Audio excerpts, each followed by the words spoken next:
International Court of Justice, Maritime Delimitation in the Indian Ocean, Somalia v. Kenya, Summary 2021, History of the Proceedings. The court begins by recalling that, on August 28, 2014, the Federal Republic of Somalia, hereinafter Somalia, filed in the registry of the court an application instituting proceedings against the Republic of Kenya, hereinafter Kenya, concerning a dispute in relation to the establishment of the single maritime boundary between Somalia and Kenya in the Indian Ocean, delimiting the territorial sea, exclusive economic zone, and continental shelf, including the continental shelf beyond 200 nautical miles. In its application, Somalia sought to found the jurisdiction of the court on the declarations made, pursuant to Article 36, Paragraph 2, of the Statute of the Court, by Somalia on April 11, 1963 and by Kenya on April 19, 1965. On October 7, 2015, Kenya raised preliminary objections to the jurisdiction of the court and to the admissibility of the application. By its judgment of February 2, 2017, hereinafter the 2017 judgment, the court rejected the preliminary objections raised by Kenya, and found that it had jurisdiction to entertain the application filed by Somalia and that the application was admissible. Following the filing of the parties' written pleadings, public hearings on the merits were held from 15 to March 18, 2021. Kenya did not participate in those hearings. 1. Geographical and historical background. The court first recalls the parties' geographical situation, before noting the following facts. On July 15, 1924, Italy and the United Kingdom concluded a treaty regulating certain questions concerning the boundaries of their respective territories in East Africa, including what Somalia describes as the Italian colony of Jubaland, located in present-day Somalia, and the British colony of Kenya. By an exchange of notes dated 16 and June 26, 1925, the boundary between the Italian and British colonial territories was redefined in its southernmost section. Between 1925 and 1927, a joint British-Italian commission surveyed and demarcated the boundary. Following the completion of this exercise, the commission recorded its decisions in an agreement signed on December 17, 1927, hereinafter the 1927 agreement, which was subsequently formally confirmed by an exchange of notes of November 22, 1933 between the British and Italian governments. The 1927 agreement and this exchange of notes hereinafter collectively being referred to as the 1927-1933 Treaty Arrangement. Somalia and Kenya gained their independence in 1960 and 1963. Respectively. Both parties signed the United Nations Convention on the Law of the Sea, hereinafter UNCLOS, or the Convention, on December 10, 1982. They ratified it on March 2, 1989 and July 24, 1989, respectively, and the Convention entered into force for them on November 16, 1994. Both Somalia and Kenya have filed submissions with the Commission on the limits of the continental shelf, hereinafter the CLCS or the Commission, in order to obtain its recommendations on the establishment of the outer limits of their continental shelves beyond 200 nautical miles,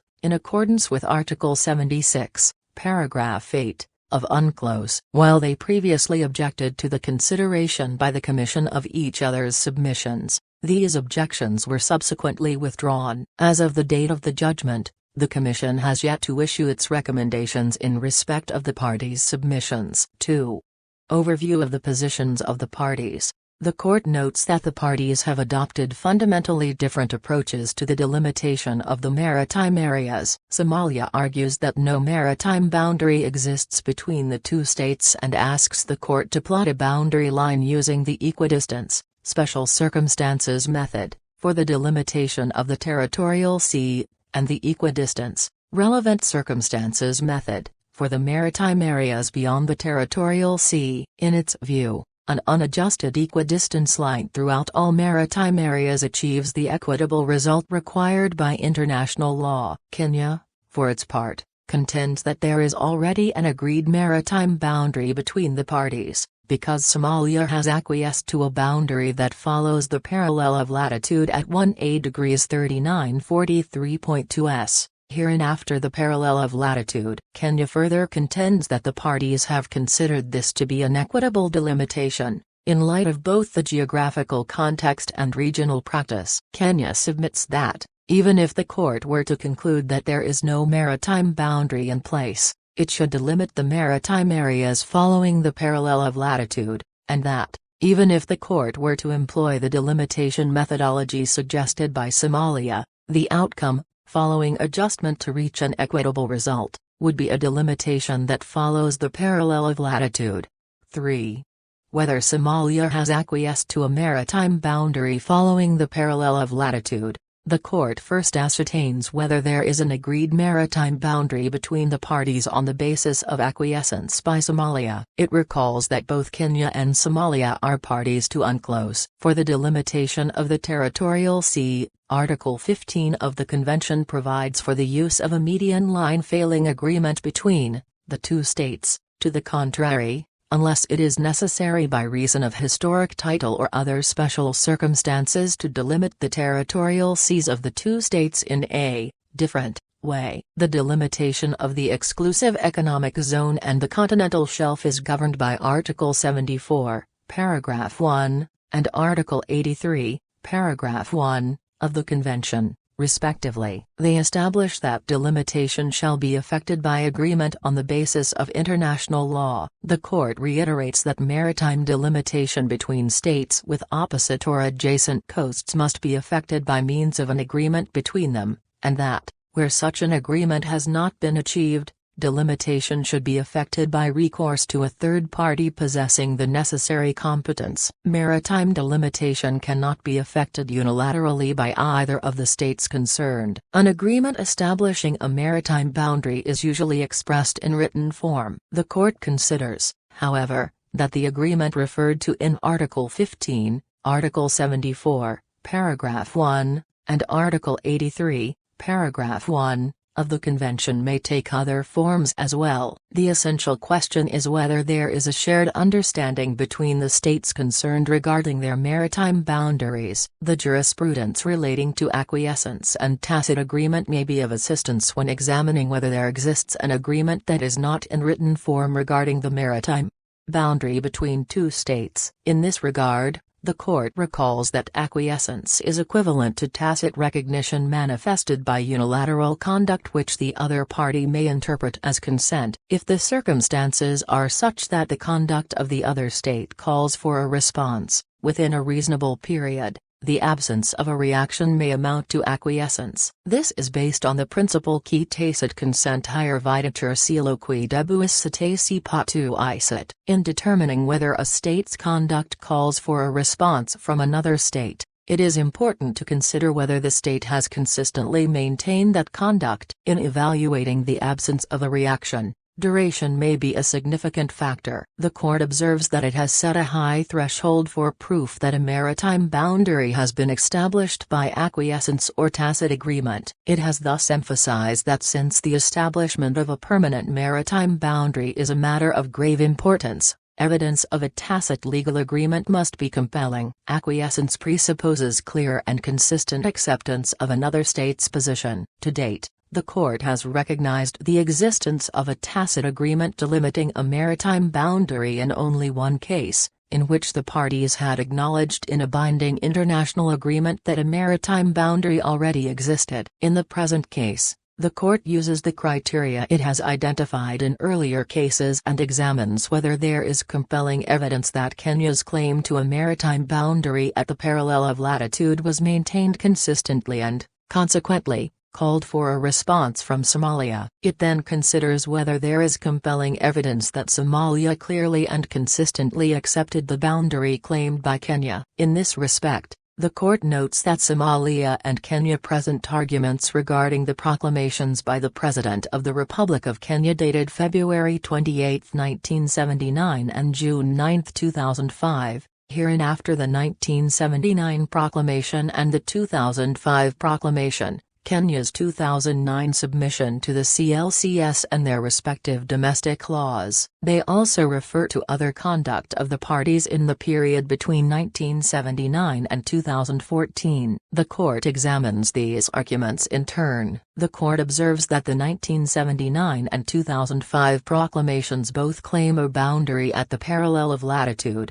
but Kenya's legislation refers to a boundary along a median or equidistance line. Moreover, in notes verbals of September 26, 2007 and July 4, 2008, Kenya requested Somalia to confirm its agreement to a boundary along the parallel of latitude, but it has not been shown that Somalia provided such confirmation. Furthermore, Kenya's 2009 submission to the CLCS and a Memorandum of Understanding, hereinafter them, signed by the two states that same year recognized the existence of a maritime boundary dispute between the parties. Finally, the negotiations held between the parties in 2014 and notes verbals of Kenya in 2014 and 2015 also indicate a lack of agreement between the parties on their maritime boundaries. In light of the foregoing, the court considers that Kenya has not consistently maintained its claim that the parallel of latitude constitutes the single maritime boundary with Somalia. It thus concludes that there is no compelling evidence that Kenya's claim and related conduct were consistently maintained and, consequently, called for a response from Somalia.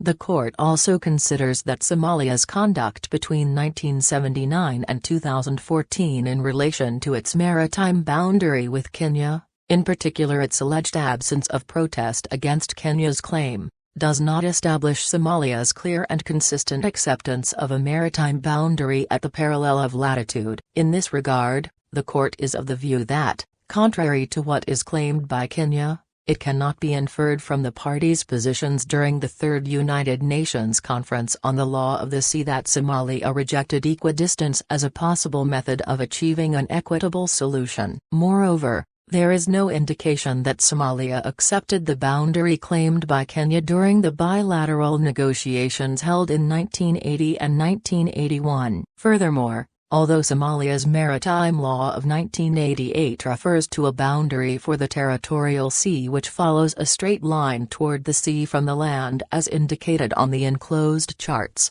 this phrase is unclear and, without the charts mentioned, its meaning cannot be determined. The court also notes that Somalia's 2009 submission of preliminary information to the CLCS, a letter from Somalia dated August 19, 2009 and addressed to the Secretary-General of the United Nations, and Somalia's 2014 objection to the consideration by the CLCS of Kenya's submission all mention the existence of a maritime boundary dispute between the parties. Finally, the court adds that the context of the civil war that afflicted Somalia, depriving it of a fully operational government and administration between 1991 and 2005, must be taken into account in evaluating the extent to which it was in a position to react to Kenya's claim during this period. In addition, the court examines other conduct of the parties between 1979 and 2014 concerning naval patrols, fisheries, marine scientific research and oil concessions, and considers that it does not confirm that Somalia has clearly and consistently accepted a boundary at the parallel of latitude. In conclusion on this question, the court finds that there is no compelling evidence that Somalia has acquiesced to the maritime boundary claimed by Kenya and that, consequently, there is no agreed maritime boundary between the parties at the parallel of latitude. It therefore rejects Kenya's claim in this respect. 4. Maritime delimitation. In view of this conclusion, the court turns to the delimitation of the maritime areas appertaining to Somalia and Kenya. A. Applicable law. The court first recalls that both Somalia and Kenya are parties to UNCLOS, and the provisions of the convention must therefore be applied in determining the course of the maritime boundary between the two states. B. Starting point of the maritime boundary. The court notes that although the parties initially proffered divergent views on the appropriate approach to defining the starting point of the maritime boundary, those views evolved in the course of the proceedings and are now by and large concordant. Taking into account the views of the parties, The court considers that the starting point of the maritime boundary is to be determined by connecting the final permanent boundary beacon, known as primary beacon number 29, or PB29, to a point on the low water line by a straight line that runs in a southeasterly direction and that is perpendicular to the general trend of the coastline at Dar es Salaam in accordance with the terms of the 1927-1933 treaty arrangement. C.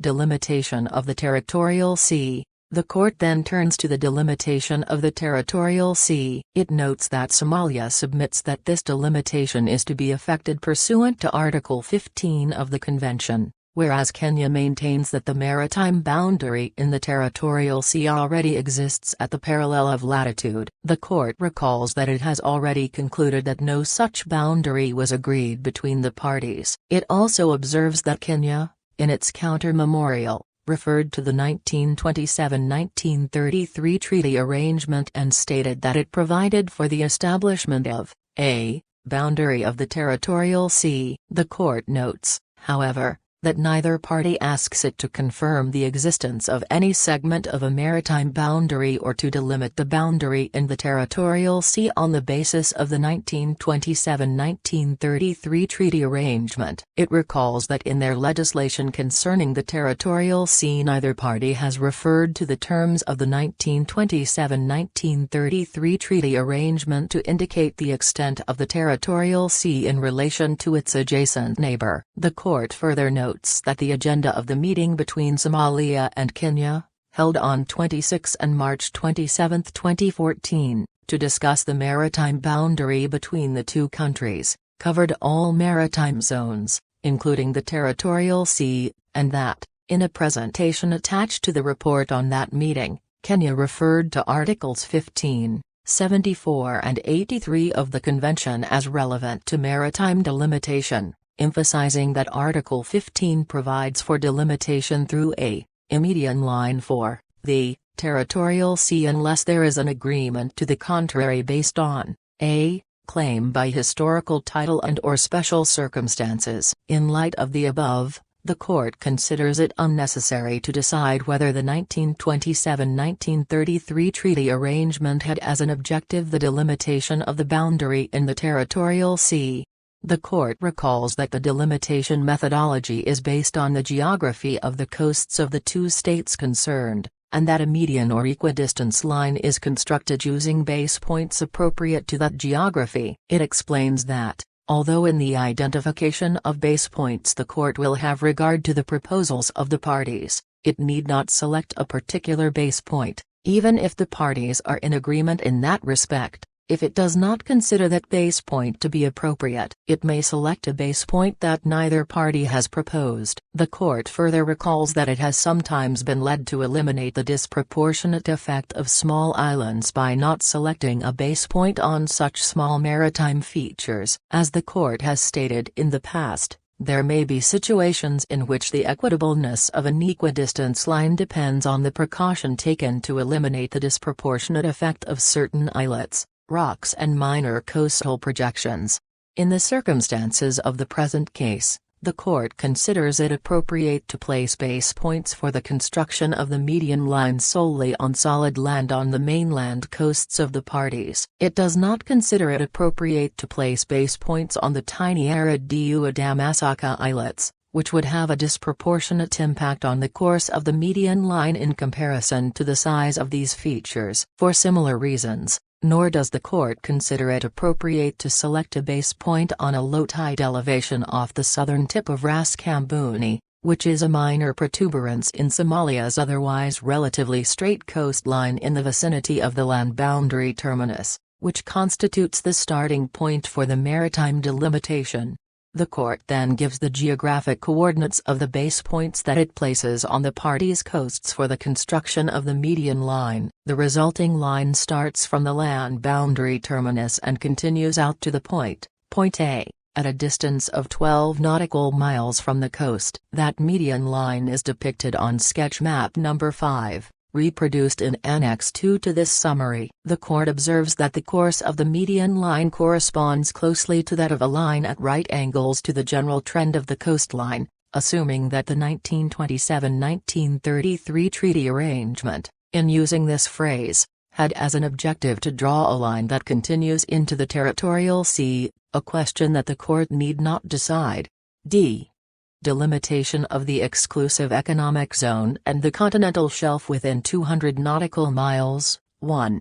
Delimitation methodology. The court then proceeds to the delimitation of the exclusive economic zone and the continental shelf within 200 nautical miles from the coasts of the parties, noting that the relevant provisions of the Convention for this exercise are contained in Article 74 of UNCLOS for the delimitation of the exclusive economic zone and Article 83 for the delimitation of the continental shelf. It observes that those provisions are of a very general nature and do not provide much by way of guidance for those involved in the maritime delimitation exercise. The goal of that exercise is to achieve an equitable solution. If two states have freely agreed on a maritime boundary, they are deemed to have achieved such an equitable solution. However, if they fail to reach an agreement on their maritime boundary and the matter is submitted to the court, it is the task of the court to find an equitable solution in the maritime delimitation it has been requested to effect. The court recalls that, since the adoption of the Convention, it has gradually developed a maritime delimitation methodology to assist it in carrying out its task. In determining the maritime delimitation line, the court proceeds in 3 stages, which it described in the case concerning maritime delimitation in the Black Sea, Romania v. Ukraine. In the first stage, the court will establish the provisional equidistance line from the most appropriate base points on the parties' coasts. In the second, the court will consider whether there are factors calling for the adjustment or shifting of the provisional equidistance line in order to achieve an equitable result. In the third and final stage, the court will subject the envisaged delimitation line, either the equidistance line or the adjusted line, to the disproportionality test. The purpose of this test is to assure the court that there is no marked disproportion between the ratio of the lengths of the parties' relevant coasts and the ratio of the parties' respective shares in the relevant area to be delimited by the envisaged line, and thus to confirm that the delimitation achieves an equitable solution as required by the Convention.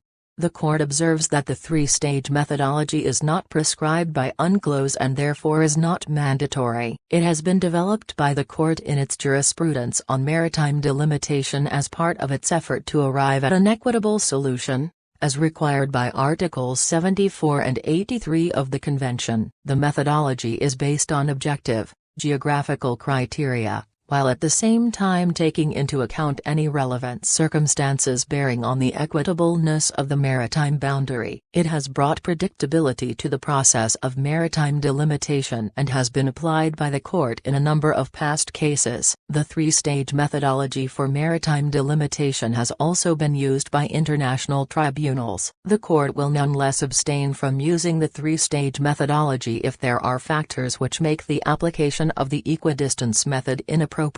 For instance, if the construction of an equidistance line from the coasts is not feasible. This is not the case in the present circumstances, however, where such a line can be constructed. Moreover, the court does not consider that the use of the parallel of latitude is the appropriate methodology to achieve an equitable solution. As suggested by Kenya, a boundary along the parallel of latitude would produce a severe cutoff effect on the maritime projections of the southernmost coast of Somalia.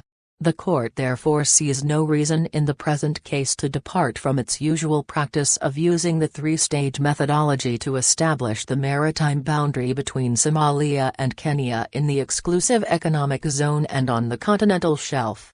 2.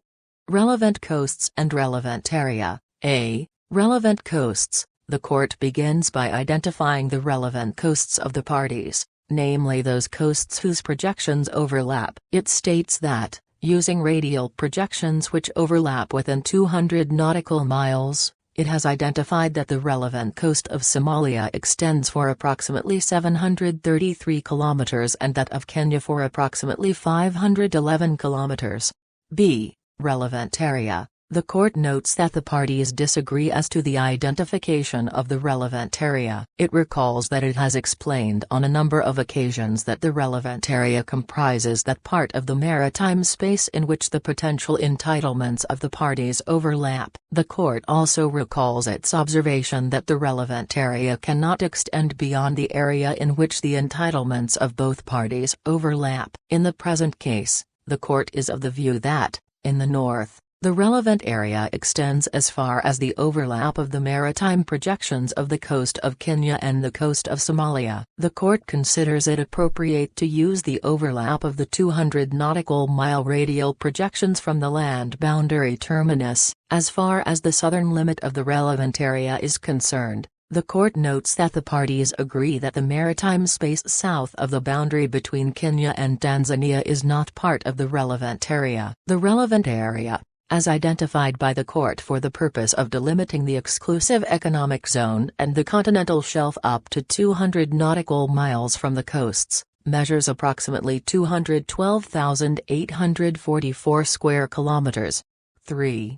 Provisional equidistance line. The court next constructs the provisional equidistance line. It identifies the appropriate base points for the construction of this line within 200 nautical miles of the coasts. The provisional equidistance line constructed on the basis of these base points begins from the end point of the maritime boundary in the territorial sea, point A, and continues until it reaches 200 nautical miles from the starting point of the maritime boundary, at a point, point 10, the coordinates of which are given in the judgment. The line thus obtained is depicted on sketch map number 9, reproduced in Annex 2 to this summary. 4. Whether there is a need to adjust the provisional equidistance line. The court considers whether there are factors requiring the adjustment or shifting of the provisional equidistance line in order to achieve an equitable solution. It recalls that Kenya perceives the provisional equidistance line as inequitable while Somalia sees no plausible reason for adjusting the line and believes that it would constitute an equitable boundary. The court notes that Kenya, by invoking various factors which it considers relevant circumstances in the context of this case, has consistently sought a maritime boundary that would follow the parallel of latitude. The court has already concluded that no maritime boundary between Somalia and Kenya following the parallel of latitude was established in the past, nor has the court accepted the methodology based on the parallel of latitude for establishing the maritime boundary between the parties as advocated by Kenya. Kenya would now like to achieve the same result by a major shifting of the provisional equidistance line, changing its southeasterly direction to an exclusively easterly direction. The court considers that such a shifting of the provisional equidistance line, as argued for by Kenya, would represent a radical adjustment while clearly not achieving an equitable solution. It would severely curtail Somalia's entitlements to the continental shelf and the exclusive economic zone generated by its coast adjacent to that of Kenya. A line thus adjusted would not allow the parties' coasts to produce their effects in terms of maritime entitlements in a reasonable and mutually balanced way. The court begins by considering those factors, relied on by Kenya, which are non-geographical in nature. First, as far as Kenya's security interests are concerned, the court observes that boundaries between states, including maritime boundaries, are aimed at providing permanency and stability. This being so, the court believes that the current security situation in Somalia and in the maritime spaces adjacent to its coast is not of a permanent nature. The court is therefore of the view that the current security situation does not justify the adjustment of the provisional equidistance line. Moreover, the court recalls its statement in a previous case that legitimate security considerations may be a relevant circumstance if a maritime delimitation was effected particularly near to the coast of a state. This is not the case here, as the provisional equidistance line does not pass near the coast of Kenya. The court also recalls that control over the exclusive economic zone and the continental shelf is not normally associated with security considerations and does not affect rights of navigation.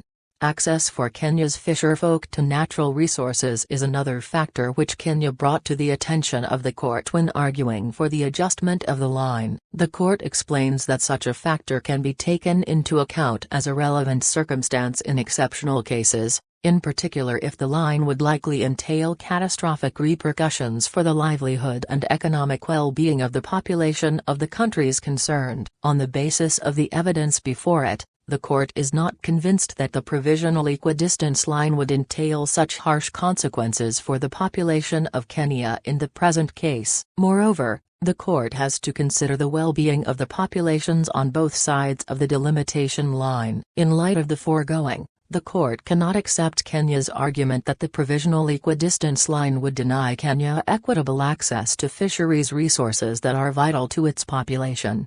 The court then turns to another argument put forward by Kenya. It contends that the evidence of the parties' long-standing and consistent conduct in relation to oil concessions, naval patrols, fishing and other activities reflects the existence of a de facto maritime boundary along the parallel of latitude which calls for the adjustment of the provisional equidistance line. However, the court recalls that it has already concluded that no maritime boundary along the parallel of latitude has been agreed by the parties. There is no de facto maritime boundary between Somalia and Kenya. The court therefore cannot accept Kenya's argument that, on the basis of the conduct of the parties, the provisional equidistance line has to be adjusted so that it coincides with the alleged de facto maritime boundary. Finally, the court considers the two remaining arguments which, according to Kenya, call for the adjustment of the provisional equidistance line. Kenya submits that the application of an equidistance line would produce a significant cutoff effect with respect to its maritime areas, and that the regional context and practice require the provisional equidistance line to be adjusted.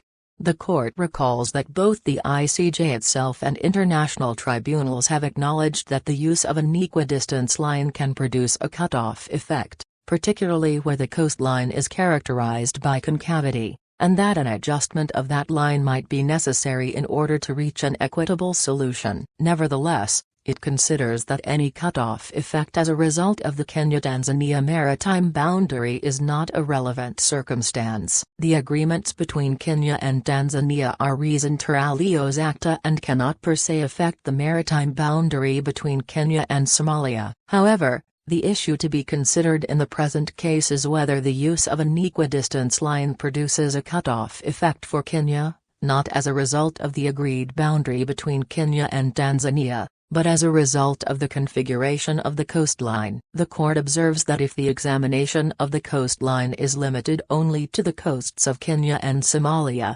any concavity is not conspicuous. However, examining only the coastlines of the two states concerned to assess the extent of any cutoff effect resulting from the geographical configuration of the coastline may be an overly narrow approach. Examining the concavity of the coastline in a broader geographical configuration is consistent with the approach taken by this court and international tribunals. In this regard, the court refers, in particular, to the two North Sea continental shelf cases and the Bangladesh, Myanmar and Bangladesh v. India cases, before stating that, in the present case, the potential cutoff of Kenya's maritime entitlements should be assessed in a broader geographical configuration. In the court's view, the potential cutoff of Kenya's maritime entitlements cannot be properly observed by examining the coasts of Kenya and Somalia in isolation. When the mainland coasts of Somalia, Kenya and Tanzania are observed together, as a whole, the coastline is undoubtedly concave. Kenya faces a cutoff of its maritime entitlements as the middle state located between Somalia and Tanzania. The presence of Pemba Island, a large and populated island that appertains to Tanzania, accentuates this cutoff effect because of its influence on the course of a hypothetical equidistance line between Kenya and Tanzania. The provisional equidistance line between Somalia and Kenya progressively narrows the coastal projection of Kenya, substantially reducing its maritime entitlements within 200 nautical miles. This cutoff effect occurs as a result of the configuration of the coastline extending from Somalia to Tanzania, independently of the boundary line agreed between Kenya and Tanzania, which in fact mitigates that effect in the south. In the exclusive economic zone and on the continental shelf up to 200 nautical miles, the court recalls its jurisprudence and that of international tribunals according to which an adjustment of the provisional equidistance line is warranted if the cutoff effect is serious or significant. In the court's view, even though the cutoff effect in the present case is less pronounced than in some other cases, it is nonetheless still serious enough to warrant some adjustment to address the substantial narrowing of Kenya's potential entitlements. In order to attenuate this cutoff effect, the court considers it reasonable to adjust the provisional equidistance line. In view of these considerations, the court believes that it is necessary to shift the line to the north so that, from point A, it follows a geodetic line with an initial azimuth of 114 superscript O. This line would attenuate in a reasonable and mutually balanced way the cutoff effect produced by the unadjusted equidistance line due to the geographical configuration of the coasts of Somalia, Kenya and Tanzania. The resulting line would end at its intersection with the 200 nautical mile limit from the coast of Kenya, at a point B, the coordinates of which are given in the judgment. The line thus adjusted is depicted on sketch map number 11, reproduced in Annex 2 to this summary. 5. Disproportionality test. In the final stage, the court checks whether the envisaged delimitation line leads to a significant disproportionality between the ratio of the lengths of the parties' respective relevant coasts and the ratio of the size of the relevant areas apportioned by that line. The court recalls that the relevant coast of Somalia is 733 kilometers long, and that of Kenya, 511 kilometers long. The ratio of the relevant coasts is 1 to 1.43 in favor of Somalia. The maritime boundary determined by the court divides the relevant area within 200 nautical miles of the coast in such a way that approximately 120,455 square kilometers would appertain to Kenya and the remaining part, measuring approximately 92,389 square kilometers, would appertain to Somalia. The ratio between the maritime zones that would appertain respectively to Kenya and Somalia is 1 to 1.30 in favor of Kenya. A comparison of these two ratios does not reveal any significant or marked disproportionality. The court is thus satisfied that the adjusted line that it has established as the maritime boundary for the exclusive economic zones and the continental shelves of Somalia and Kenya within 200 nautical miles in the Indian Ocean achieves an equitable solution as required by Article 74, Paragraph 1, and Article 83, Paragraph 1, of the Convention.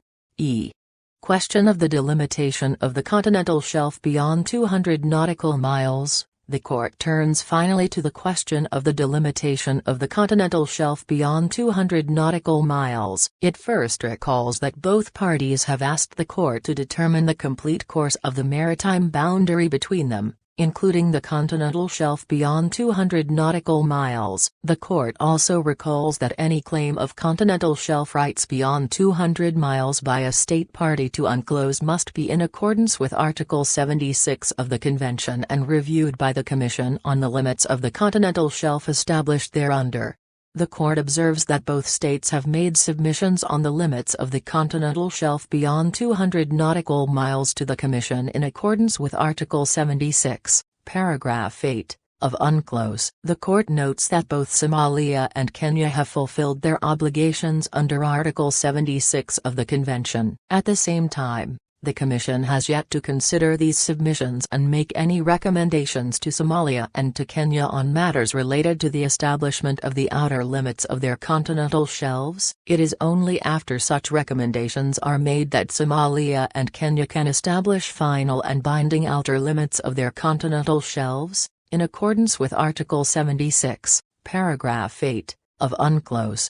The court emphasizes that the lack of delineation of the outer limit of the continental shelf is not, in and of itself, an impediment to its delimitation between two states with adjacent coasts, as is the case here. The exercise by international courts and tribunals of their jurisdiction regarding the delimitation of maritime boundaries, including that of the continental shelf, is without prejudice to the exercise by the Commission of its functions on matters related to the delineation of the outer limits of the continental shelf. The court observes that the parties' entitlements to the continental shelf beyond 200 nautical miles are to be determined by reference to the outer edge of the continental margin, to be ascertained in accordance with Article 76, paragraphs 4 and 5, of UNCLOS. The entitlement of a state to the continental shelf beyond 200 nautical miles thus depends on geological and geomorphological criteria, subject to the constraints set out in Article 76. Paragraph 5. An essential step in any delimitation is to determine whether there are entitlements, and whether they overlap. The situation in the present case is not the same as that addressed by the International Tribunal for the Law of the Sea in the Bangladesh, Myanmar case. In that case, the unique situation in the Bay of Bengal and the negotiation record at the Third United Nations Conference on the Law of the Sea, which threw a particular light upon the parties' contentions on the subject, were sufficient to enable the tribunal to proceed with the delimitation of the area beyond 200 nautical miles.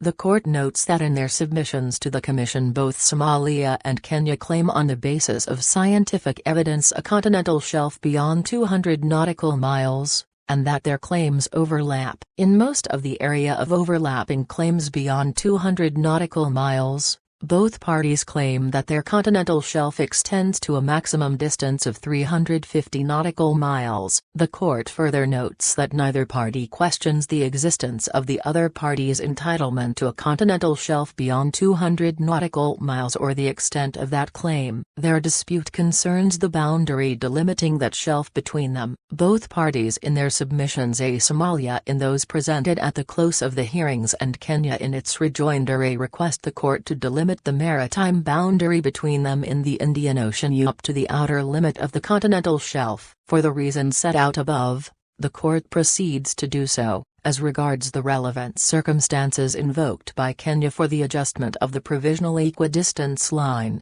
The court observes that it has already considered them earlier and adjusted the line accordingly in the exclusive economic zone and on the continental shelf up to 200 nautical miles. It recalls that both Somalia and Kenya have claimed a continental shelf extending up to 350 nautical miles in the greater part of the area of overlapping claims. In view of the foregoing, the court considers it appropriate to extend the geodetic line used for the delimitation of the exclusive economic zone and the continental shelf within 200 nautical miles to delimit the continental shelf beyond 200 nautical miles.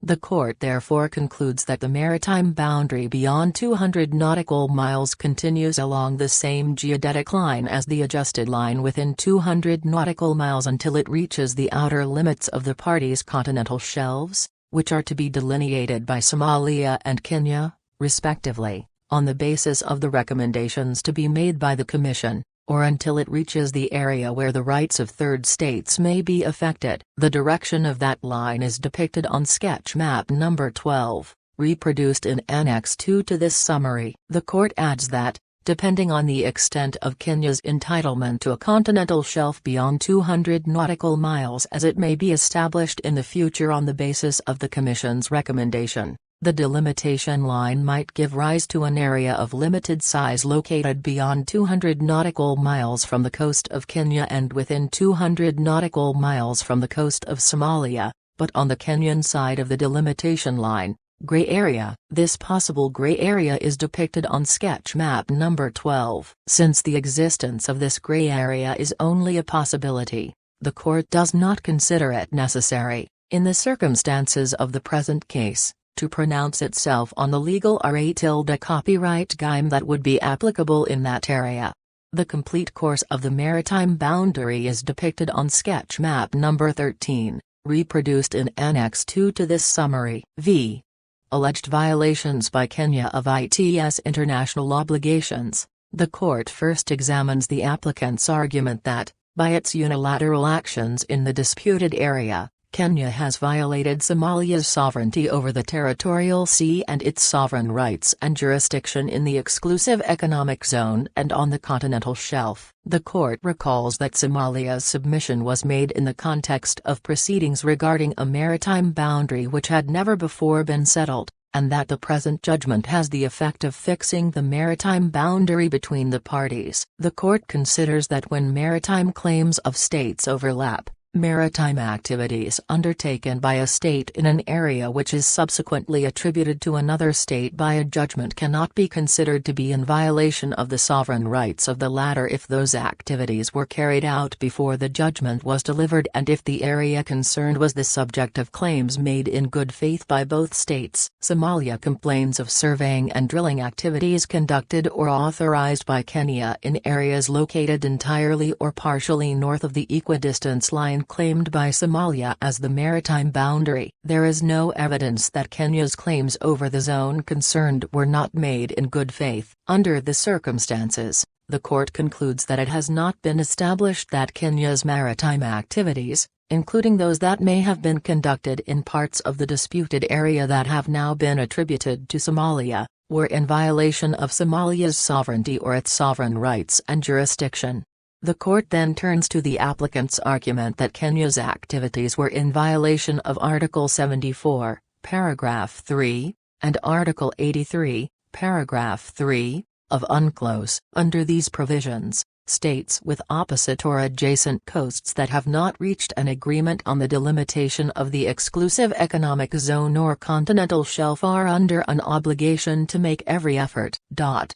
During this transitional period, not to jeopardize or hamper the reaching of the final agreement. The court considers that the transitional period mentioned in these provisions refers to the period from the moment the maritime delimitation dispute has been established until a final delimitation by agreement or adjudication has been achieved. The court recalls that it is of the view that a maritime delimitation dispute between the parties has been established since 2009. Accordingly, the court only examines whether the activities conducted by Kenya after 2009 jeopardized or hampered the reaching of a final agreement on the delimitation of the maritime boundary.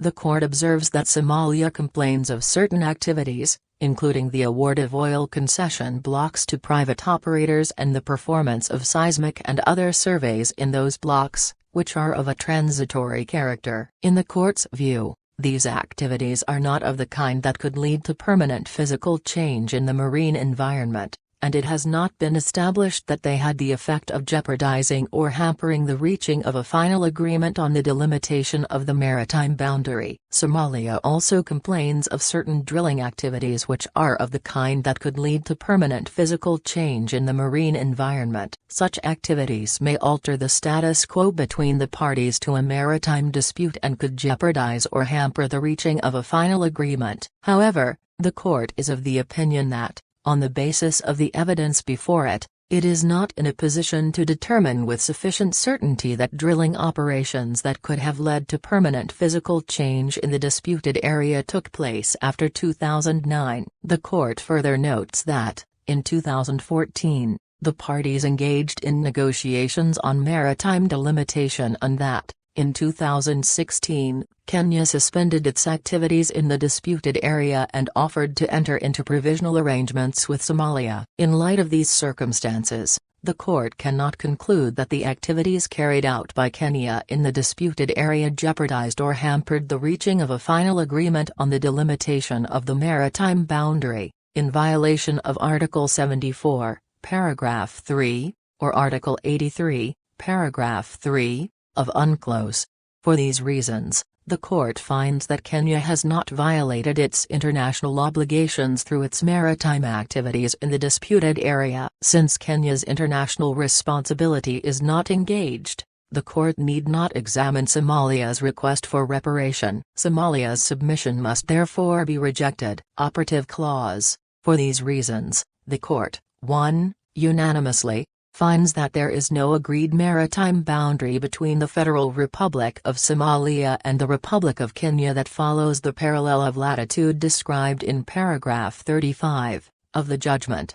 2, unanimously, decides that the starting point of the single maritime boundary delimiting the respective maritime areas between the Federal Republic of Somalia and the Republic of Kenya is the intersection of the straight line extending from the final permanent boundary beacon, PB 29, at right angles to the general direction of the coast with the low water line, at the point with coordinates 1a degrees 3944.0 s and 41a degrees 3334.4 e, WGS 84. 3. Unanimously, decides that, from the starting point, the maritime boundary in the territorial sea follows the median line described at paragraph 117, of the judgment, until it reaches the 12 nautical mile limit at the point with coordinates 1a degrees 4739.1 s and 41a degrees 4346.8 e, WGS 84.a. 4, by 10 votes to 4, decides that, from the end of the boundary in the territorial sea, point A, the single maritime boundary delimiting the exclusive economic zone and the continental shelf up to 200 nautical miles between the Federal Republic of Somalia and the Republic of Kenya follows the geodetic line starting with azimuth 114 degrees until it reaches the 200 nautical mile limit measured from the baselines from which the breadth of the territorial sea of the Republic of Kenya is measured, at the point with coordinates 3a degrees 421.3 s and 44a degrees 3530.7 e, WGS 84.b. In favor, President Donahue, Vice President Judgement, Judges Tomka, Benauna, Zu, Sebutant, Robinson, Iwasawa, Nolt, Judge Ad hoc Guillaume. Against, Judges Abraham, Yusuf, Bandauri, Salam. 5, by 9 votes to 5, decides that, from point B, the maritime boundary delimiting the continental shelf continues along the same geodetic line until it reaches the outer limits of the continental shelf or the area where the rights of third states may be affected. In favor, President Donahue, Vice President Judgement, Judges Tomka, Benauna, Zu, Sebutant, Iwasawa, Nolt, Judge Ad hoc Guillaume. Against, Judges Abraham, Yusuf, Bandauri, Robinson, Salam. 6, unanimously, rejects the claim made by the Federal Republic of Somalia in its final submission number 4, concerning the allegation that the Republic of Kenya, by its conduct in the disputed area, had violated its international obligations. President Donahue appends a separate opinion to the judgment of the court. Judges Abraham and Yusuf append separate opinions to the judgment of the court. Judge Zu appends a declaration to the judgment of the court. Judge Robinson appends an individual, partly concurring and partly dissenting, opinion to the judgment of the court. Judge Ad hoc Guillaume appends a separate opinion to the judgment of the court. Annex 1 to Summary Number 2021 Thirds. Separate Opinion of President Donahue.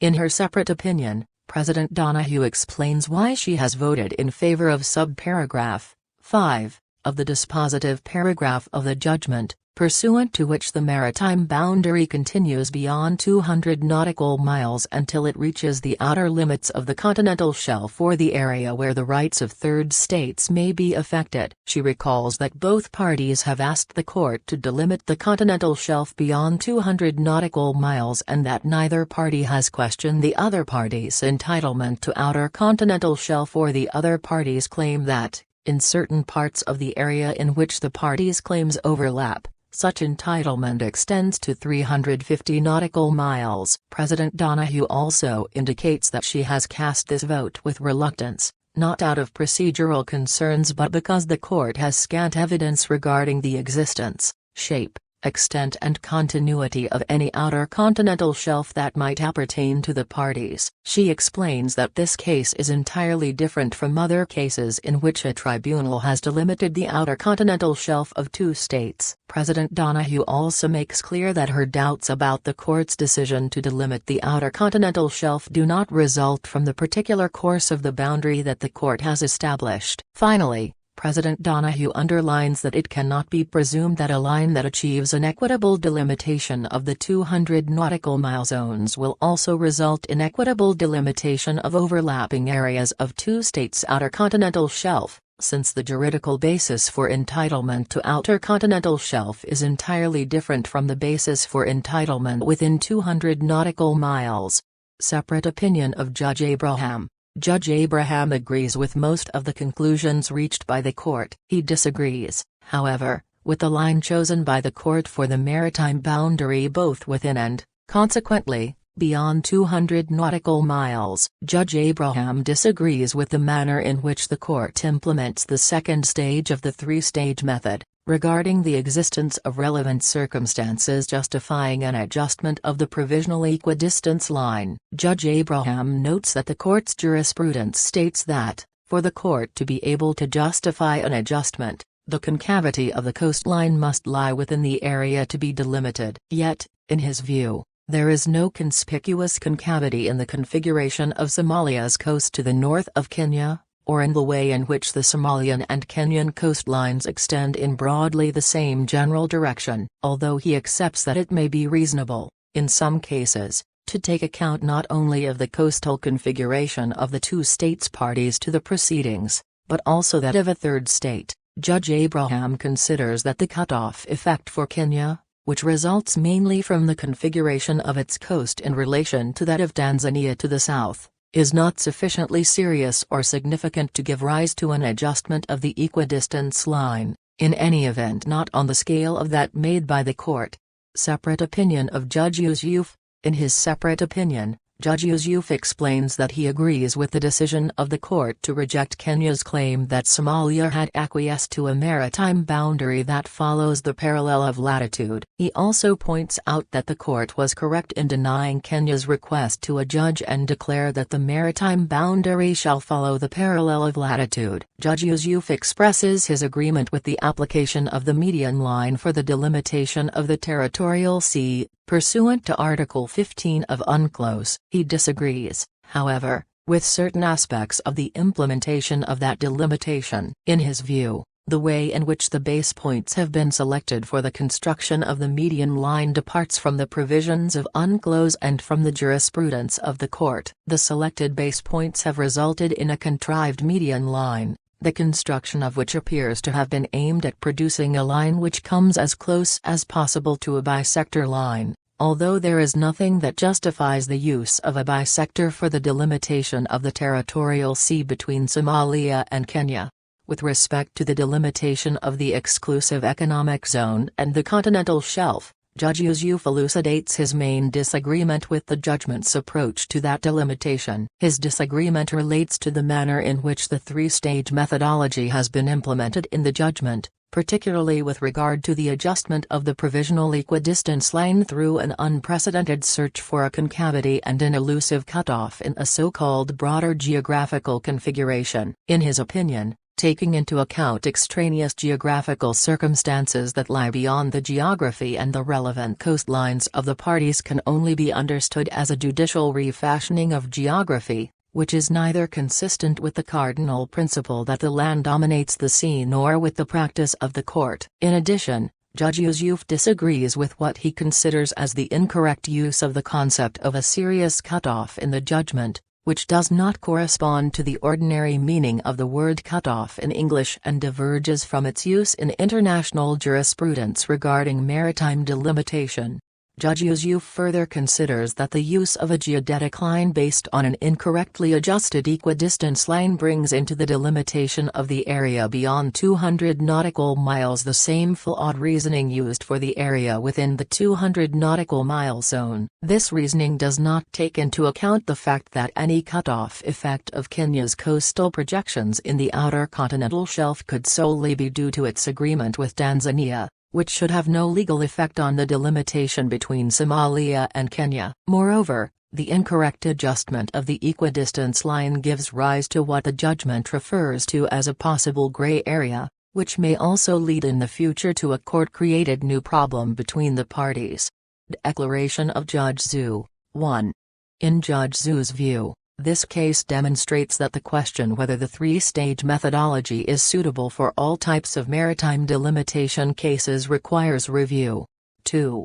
She emphasizes that there is no mandatory delimitation methodology provided for under UNCLOS. All that is required is to achieve an equitable solution, either through negotiations or by a third-party settlement. The historical developments on the principles for the delimitation of the continental shelf suggest that the equidistance method was never accepted as a rule in international law that applies to maritime delimitations. It is the equitable principles enunciated by the court in the North Sea continental shelf judgment that became the guiding principles for maritime delimitation and subsequently were reflected in Articles 74 and 83 of UNCLOS. Judge Zhu considers that the three-stage approach, notwithstanding its methodological certainty and objectivity, is a practice-based method and its criteria and techniques should not be applied mechanically. 3. In the present case, Judge Zhu observes that the coastline of the parties in the area is simply straight, without any particular maritime features or indentations. Being adjacent to each other, the coasts of the parties are both seaward, abutting the same maritime area and the same continental shelf. As sketch map number 8 in the judgment illustrates, a substantial portion of the relevant coast of Somalia identified by the court does not generate entitlements that actually overlap with those from the Kenyan coast. She points out that although radial projection is normally used to identify the relevant coasts, it is questionable to use it under the present circumstances. It overstretches the length of the relevant coasts, particularly that on the Somali side. She refers to the Ghana/Côte d'Ivoire case, which shared many similarities with the present case. In her view, the identification of the relevant coasts and relevant area by the ITLOS chamber properly reflects the technical nexus between the relevant coasts and the relevant area for the purposes of the delimitation. She stresses that it should be the geographic reality and genuine overlapping entitlements that determine which part of a coast is relevant. 4.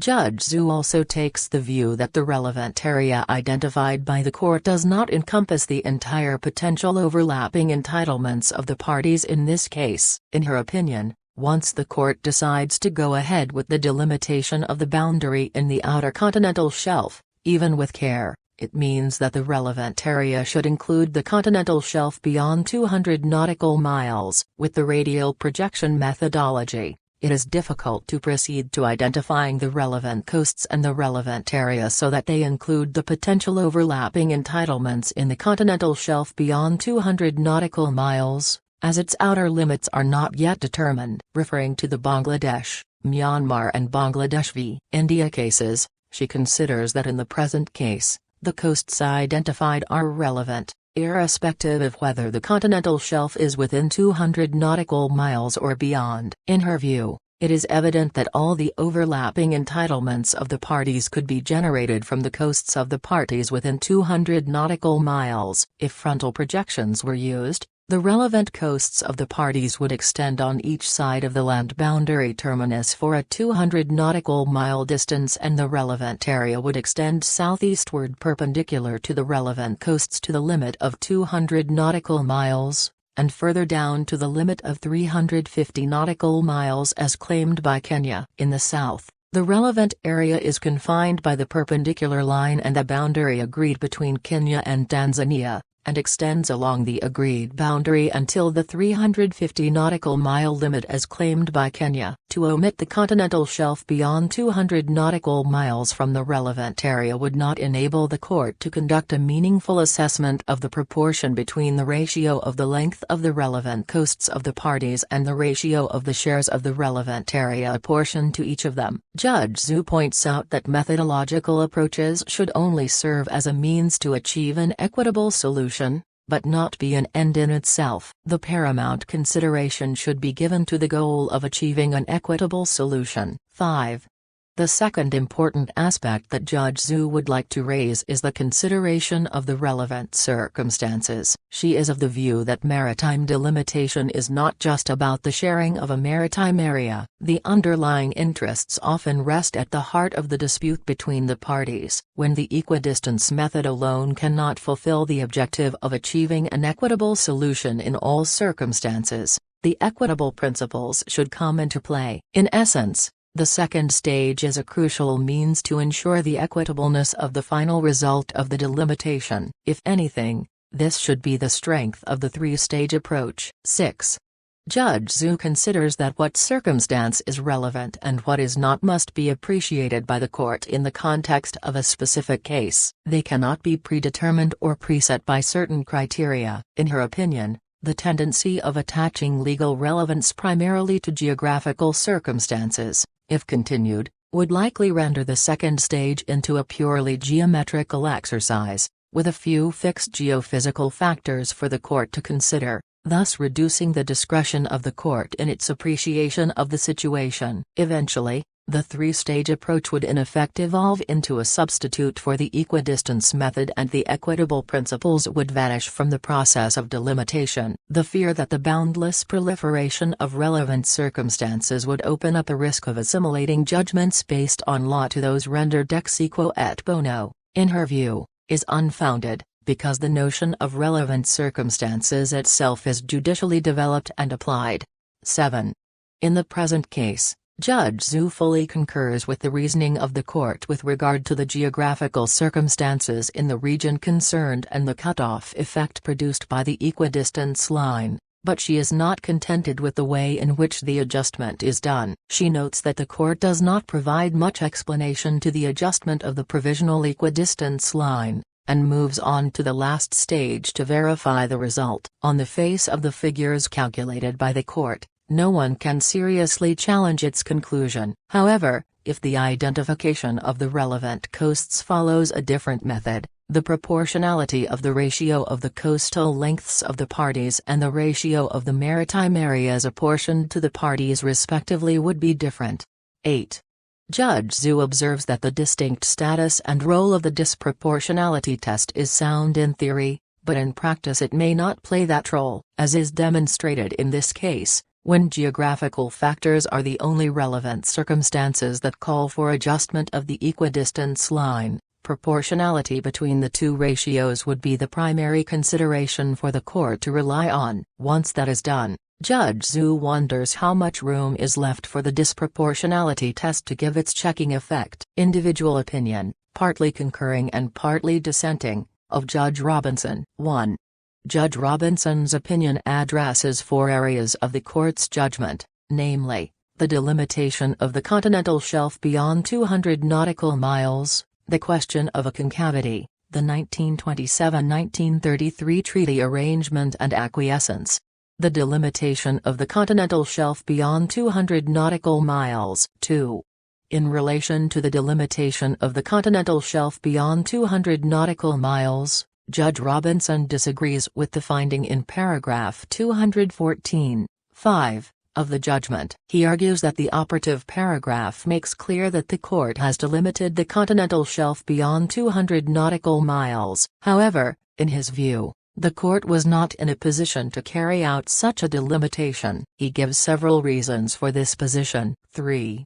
First, he argues that in order to determine a state's entitlement to a continental shelf beyond 200 nautical miles there must be in existence a continental margin that extends beyond 200 nautical miles, and he argues that, in order to delimit, the court must have before it reliable evidence that there is in existence in the area beyond 200 nautical miles a submerged prolongation of the landmass of the coastal state. According to Judge Robinson, while it is clear that recommendations by the CLCS on the outer limit of the continental shelf do not constitute a necessary precondition for maritime delimitation by the court, he nonetheless argues that, in order to carry out such a delimitation, the court must have reliable evidence confirming the existence of a continental shelf in the area beyond 200 nautical miles if it is to be in a position to carry out a delimitation in that area. In his view, the court has ignored this requirement. 4.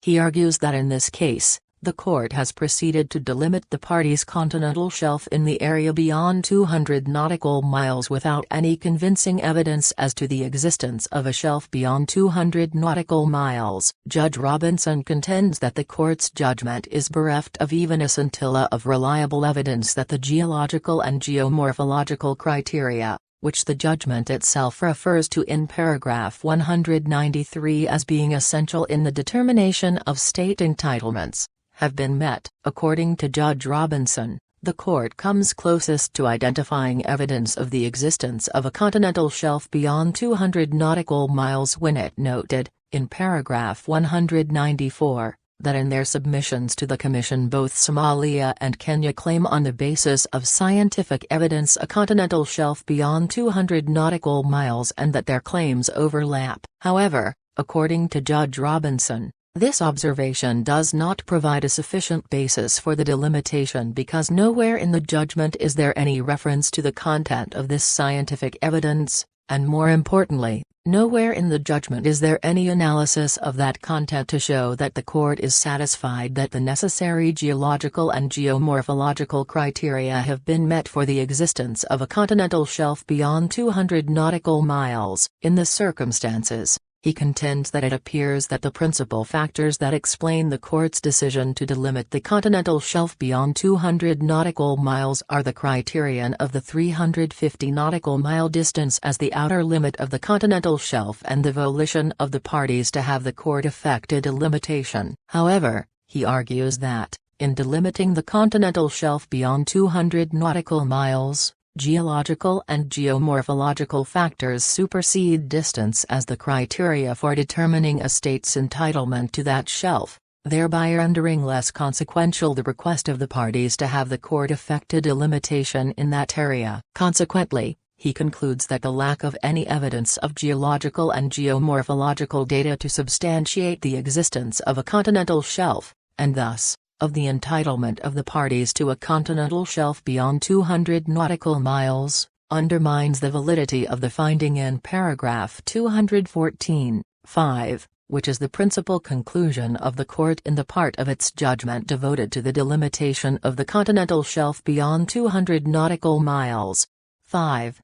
Second, he observes that the court has carried out a delimitation of the continental shelf beyond 200 nautical miles in an environment riddled with uncertainty. He argues that notwithstanding that delineation of the outer limits of the continental shelf is carried out by coastal states on the basis of the recommendations of the CLCS, and not by the court, there must be a concern that delimitation and delineation exercises may impact adversely on the area, defined in Article 1(1) of the Convention. The area begins where national jurisdiction ends. He argues that, where it is appropriate, the interests of the international community in exploring and exploiting the area is a factor that must be taken into account in maritime delimitation in the area beyond 200 nautical miles, recalling the decision in the Bangladesh, Myanmar case where the tribunal expressly considered the possible impact of the delimitation of the shelf beyond 200 nautical miles on the interests of the international community in the area,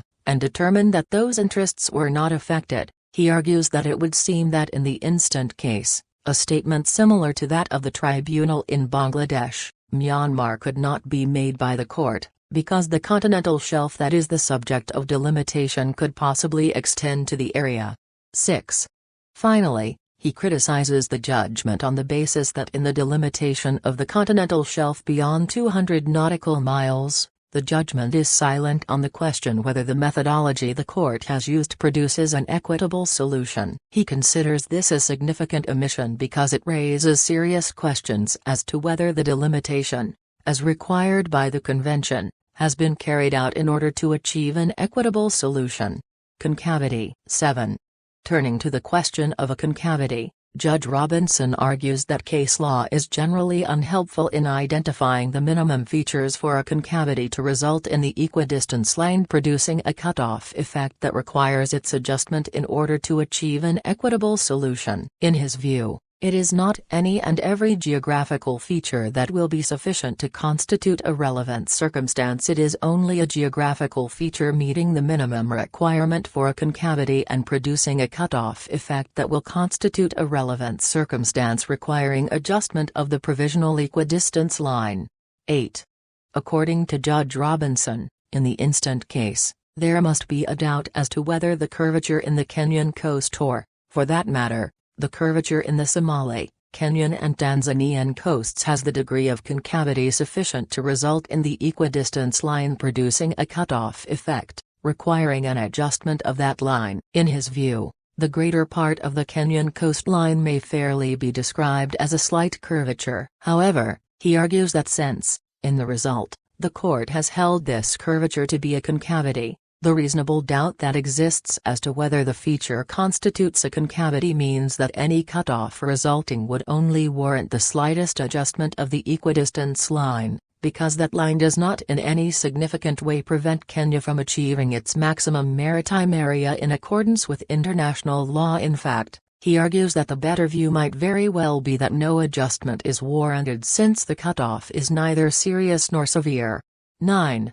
Judge Robinson also makes observations on what the judgment describes as the broader geographical configuration. He argues that the court has followed the tribunal's decision in Guinea-Bissau rather than its judgment in Cameroon v. Nigeria. He points out that in the instant case, the court refers to the concavity of a third state, Tanzania, not to exclude it from the maritime delimitation between Somalia and Kenya, but to include it in that delimitation. In his view, the proposition that, in maritime delimitation, account should be taken of a concavity that is not within the area to be delimited but is part of a so-called broader geographical configuration, is problematic. According to Judge Robinson, in the first place, the concept of a broader geographical configuration is itself broad and vague because where the configuration begins and ends is a legitimate question. He contends that the real danger is that the cutoff effect may result more from the geographical feature of a third state Idiaresis 3/4 not a party to the dispute and not in the delimitation area Idiaresis 3/4 than from the geographical feature on the coast of the state that is a party to the dispute and is within the area to be delimited. He argues that his would appear to be so in the present case, because the Tanzanian concavity,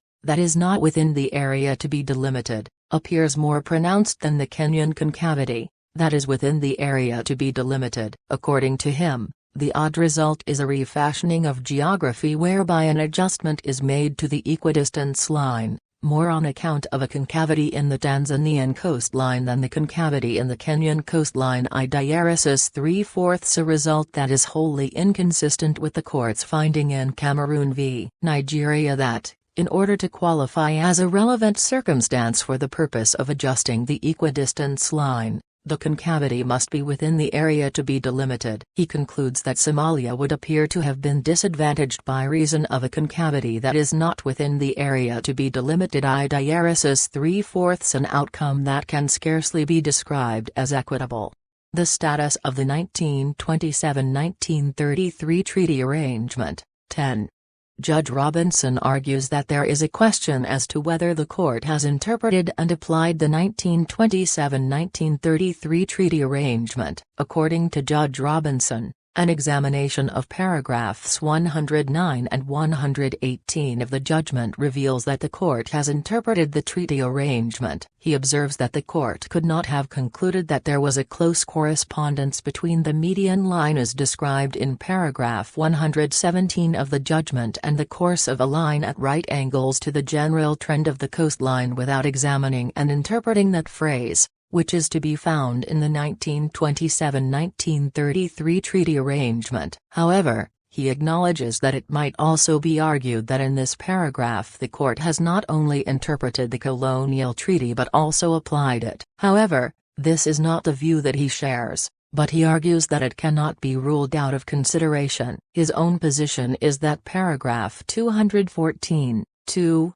of the dispositive confirms that the court has not applied the 1927–1933 treaty arrangement because the starting point identified Idiaresis 3/4 the intersection of the straight line extending from the final permanent boundary beacon, PB 29, at right angles to the general direction of the coast with the low water line Idiaresis 3/4 is not the starting point set out in the 1927–1933 treaty arrangement. He argues that his paragraph of the dispositive does not use the phrase at right angles to the general trend of the coastline, which is to be found in paragraph 118 of the judgment, and placed in quotation marks to indicate that it is taken from the 1927–1933 treaty arrangement. In his view, this paragraph, in its reference to the low water line as the starting point of the boundary, reflects Article 5 of the Convention, which is the applicable law for the parties, since both states are parties to that convention. He contends that although it may be said that the formulation of this paragraph is influenced by the 1927-1933 treaty arrangement, it cannot be concluded that in determining the starting point the court has applied the 1927-1933 treaty arrangement. 11.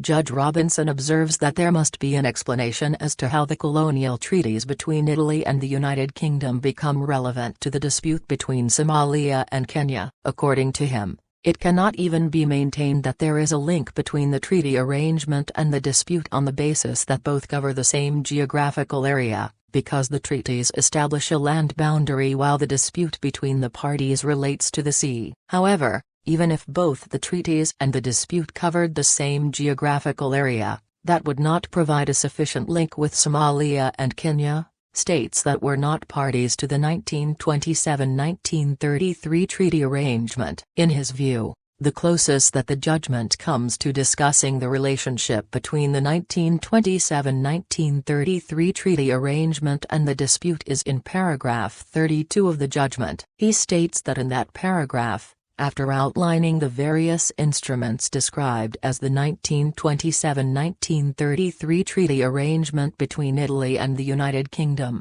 there is a terse reference to Somalia and Kenya gaining their independence in 1960 and 1963 respectively. However, he states that no link is made between the colonial treaties and the attainment of independence between Somalia and Kenya. 12. In Judge Robinson's view, the 1927-1933 treaty arrangement did not establish a boundary in the territorial sea. 13. Judge Robinson observes that the judgment does not determine whether the 1927-1933 treaty arrangement establishes a boundary in the territorial sea. In his view, it is patent that the judgment seeks to adopt an approach that would arrive at a conclusion about the delimitation of the territorial sea without any reference to the colonial treaties. Nonetheless, as is evident in paragraphs 109 and 118, the judgment does not seem capable of escaping references to those treaties. 14. In questioning the jurisprudential basis of the court's interpretation, he argues that if the jurisprudential basis for the court's interpretation of the treaty arrangement is not the principle of a succession of states, reflected in the 1978 Vienna Convention on the Succession of States in respect of treaties, then in his view, it must be that the colonial treaties between Italy and the United Kingdom become relevant to the court's adjudication in the dispute between Somalia and Kenya on the basis of the right to self-determination. 15. He observes that in response to a question by a member of the court, Somalia stated that, neither it, nor Kenya, since their independence and at all times thereafter, has ever claimed that the maritime boundary in the territorial sea follows a line perpendicular to the coast at Dar es Salaam, for any distance. It further added that neither party accepted nor argued for the 1927 agreement as binding on them in regard to a maritime boundary, for any distance. In Judge Robinson's view, in exercise of their sovereignty and independence, Somalia and Kenya had the right to determine their relationship with the colonial treaties, that is, whether they accepted or rejected them. These two statements by Somalia, indicating the parties' non-reliance and non-acceptance of the colonial treaties, classically reflect the exercise of the right to self-determination by newly independent states. Consequently, those treaties are inapplicable in the determination of the maritime dispute between Somalia and Kenya. Since those treaties did not establish a boundary in the territorial sea, the question whether there is an obligation under customary international law to respect boundaries that existed at independence does not arise. Acquiescence. 16. Judge Robinson observes that it is settled that, for acquiescence to apply, there must be an examination of the conduct of the state claiming acquiescence to determine whether it is clear and consistent, and as a consequence, calls for a response from the alleged acquiescing state. Thus, the initial focus is on the conduct of the state claiming acquiescence with a view to deciding whether it calls for a response from the alleged acquiescing state. 17. He argues that there is an inherent conflict between the court's finding in paragraph 71 and its finding in paragraph 72 of the judgment. After examining the conduct of Kenya, the judgment concludes in paragraph 71 that Kenya has not consistently maintained its claim that the parallel of latitude constitutes the single maritime boundary with Somalia. According to Judge Robinson, in effect, the court concluded that by virtue of the inconsistency of Kenya's conduct no response was called for by Somalia. Consequently, the court should have dismissed the claim. In his view, there was no need to move on to determine whether Somalia clearly and consistently accepted a maritime boundary at the parallel of latitude, paragraph 72. To do so undermines the earlier finding that Kenya's conduct was not consistent and consequently no response was called for by Somalia. 18. In Judge Robinson's view, the conflict between paragraphs 71 and 72 of the judgment is evident because if Kenya did not consistently maintain its claim, it would be impossible to identify with any certainty what Somalia could clearly and consistently have acquiesced to. This explains why the most important aspect of the law on acquiescence is an examination of the conduct of the state claiming acquiescence to determine whether that conduct requires a response. He argues that, in particular, the court's approach flies in the face of the finding in paragraph 71 of the judgment that it was reasonable for Somalia to understand that its maritime boundary with Kenya in the territorial sea, in the exclusive economic zone and on the continental shelf would be established by an agreement to be negotiated and concluded in the future. Further, if it is reasonable for Somalia to have this understanding, it is difficult to appreciate why the court would go on to examine whether Somalia clearly and consistently accepted a maritime boundary at the parallel of latitude. This is so because the court could only have made this finding on the basis that it had rejected Kenya's claim of Somalia's acquiescence to a boundary along a parallel of latitude. Iris is 3/4 all the more reason why an inquiry into Somalia's conduct was unnecessary. 19.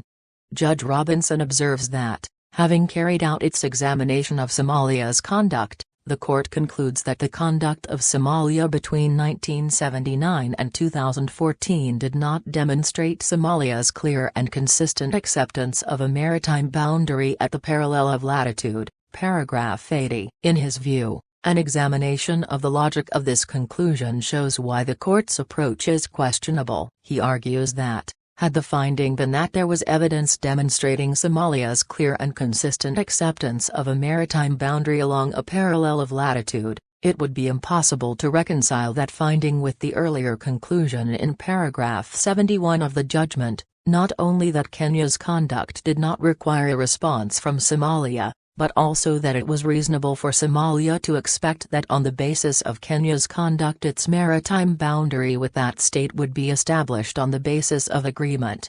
Separate opinion of Judge Ad Hoc Guillaume.